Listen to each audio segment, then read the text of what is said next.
Well, a little bit of an update. We got some room for a wheel up here. Still got a little bit of sand in, some seam sealer, and coating this with a little bit of something. Maybe some undercoat or something. And we got half the floor done. Might not look super pretty, but it's in there. Sealed up, it's solid. We got to finish a little bit of cleaning up in here and sand and wire wheeling it, and then we're going to put some kill mat on it underneath the carpet, whatever type of carpet we end up getting in there.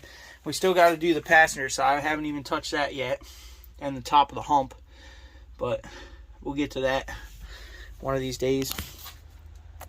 I think I'm going to put it back on the ground, get a different seat in here so we can move it around, and do some other things to it.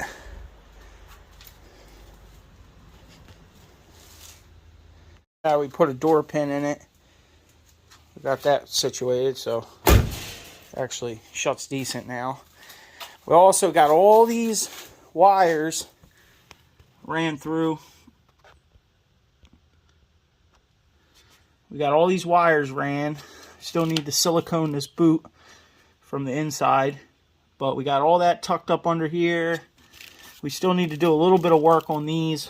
I'll probably do that next. Zip tie some of these in place now that the floor's in there completely. Get them tucked back. They basically all ran right up here with the harness, or I mean with the brake lines. You can see that harness there ran up the booster.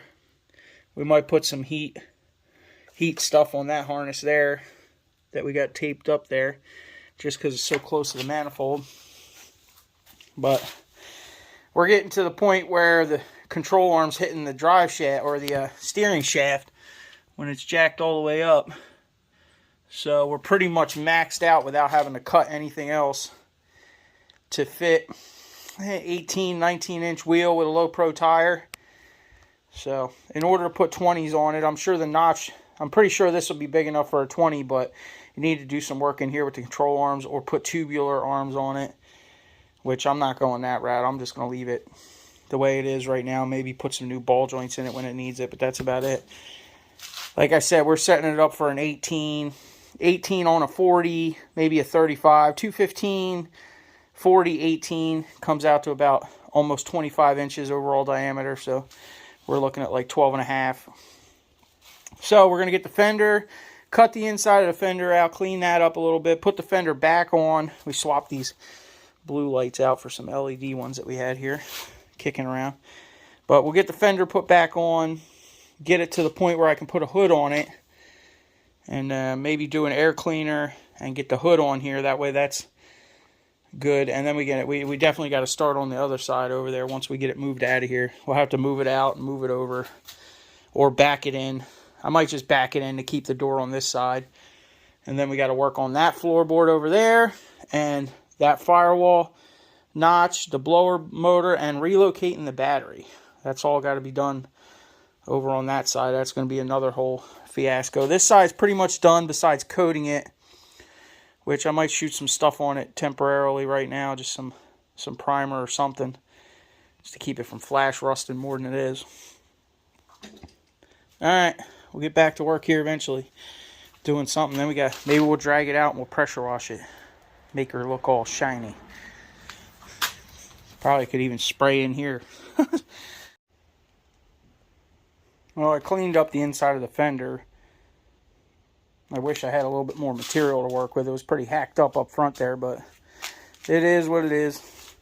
And we got something coated on there for now on the outside. Like I said, we're going to put kill mat and some other stuff on the inside. So I think I'm going to put this fender back on. Could probably leave it off, but I guess I'm just going to put it back on there. It's only a couple bolts. Get it hooked back up. That way when I take that side apart over there, rad support's not all flappy, you know. Alright, we'll just keep plugging away at it, piece by piece. Alright, look at the pile of carnage underneath of the truck. Whoa.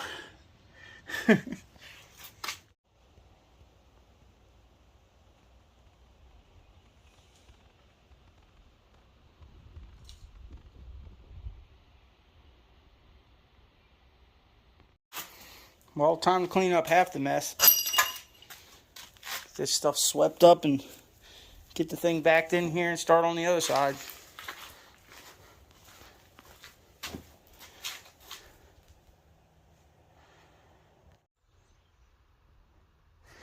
Oh, we're pointing the other way. Now we just gotta listen to a creaky old door and do it all over again, right? Should be easier over here. It looks like I can get it done in just a couple pieces. Get it cleaned up. Then we gotta start messing with this over here. We got another giant harness, engine harness, that we gotta deal with, and this blower box is probably gonna have to at the least get modified, maybe completely rebuilt. But we'll see.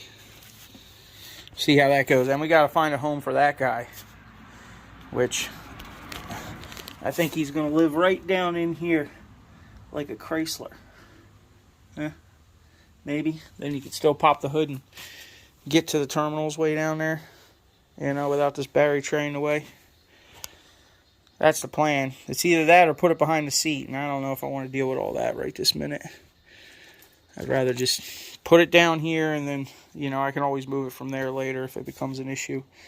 I'm going to make something to put it down there, get it out of the way, because we're still waiting on, I still got to get tires for the other wheels, and we're waiting on adapters to come in to make sure that the wheels we want to run on this truck are going to clear everything. So we'll see what happens. We might be on the hunt for another set of wheels, but definitely can clean up the inside of this fender and all that.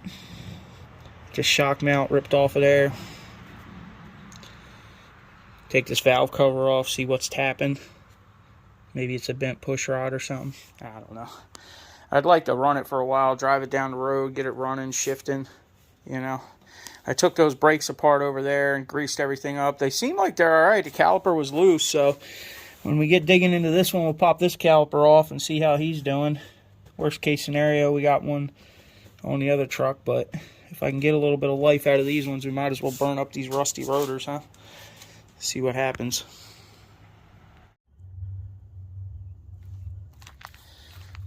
Planted some potatoes we had spudding out in this wicking bed a couple weeks ago. They're starting to go pretty good. This side of the bed over here doesn't get a lot of sun, so because of this roof thing here. But they're starting to come up over here now. We need to add some soil to the top of this once we get them up. These plants we could probably backfill around pretty soon, but we still got some little guys coming up here. So we might wait a little longer on the backfilling.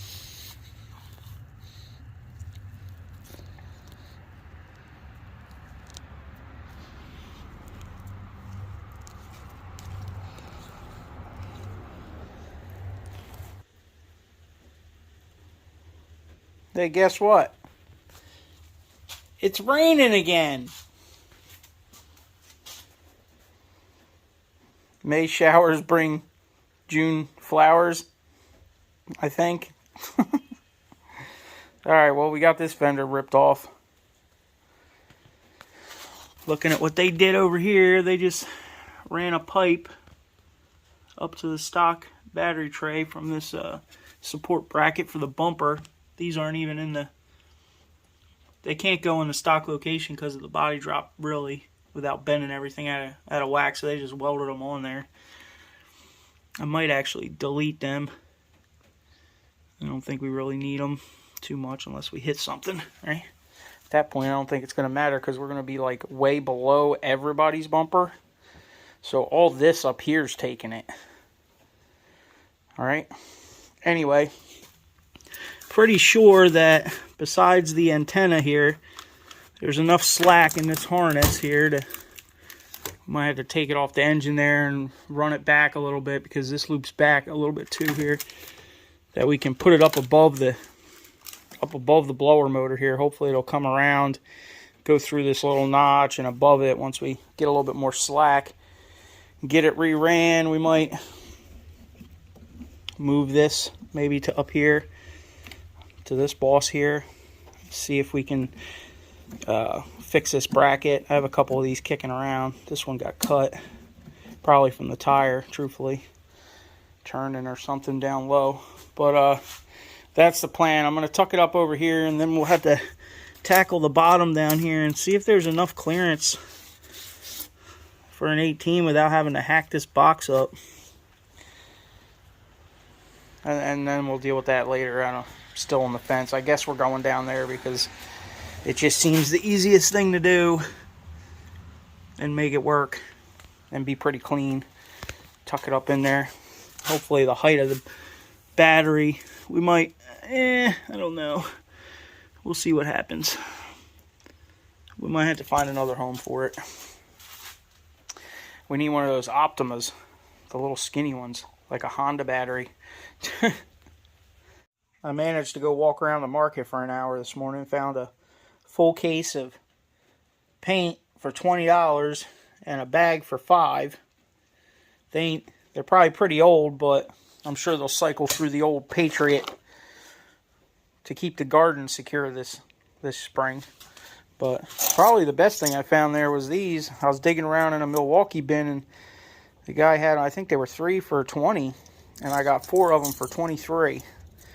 And they're all metal, titanium tipped, oscillating tool blades. Milwaukee brand. So that was a pretty good deal, because these things are redonkulous, man. You'll pay, you know, $17, $20 sometimes for just one of these suckers. I've seen some crazy prices on those oscillating tools blades. Alright, well, there's a little bit of an update. We're still dealing with the rain and waiting for the ground temperature to come up so we can get our plants planted, right? Besides potatoes, as you see in there, they're going. We need to vibrate some of the rust out of these rotors. I did it on the other side with the Craftsman hammer drill. But alright, y'all, leave it in the comments if you guys want to see a time lapse of fixing this rusty floor. I'll make one, but we need 100 people to say they want to see it. Put it in the comment section. Otherwise, I'm just going to do it and get it done. Alright, y'all, hit that thumbs up, subscribe, get some of your projects done. You know, we got to have something to keep us busy. That's for sure. And a vacuum.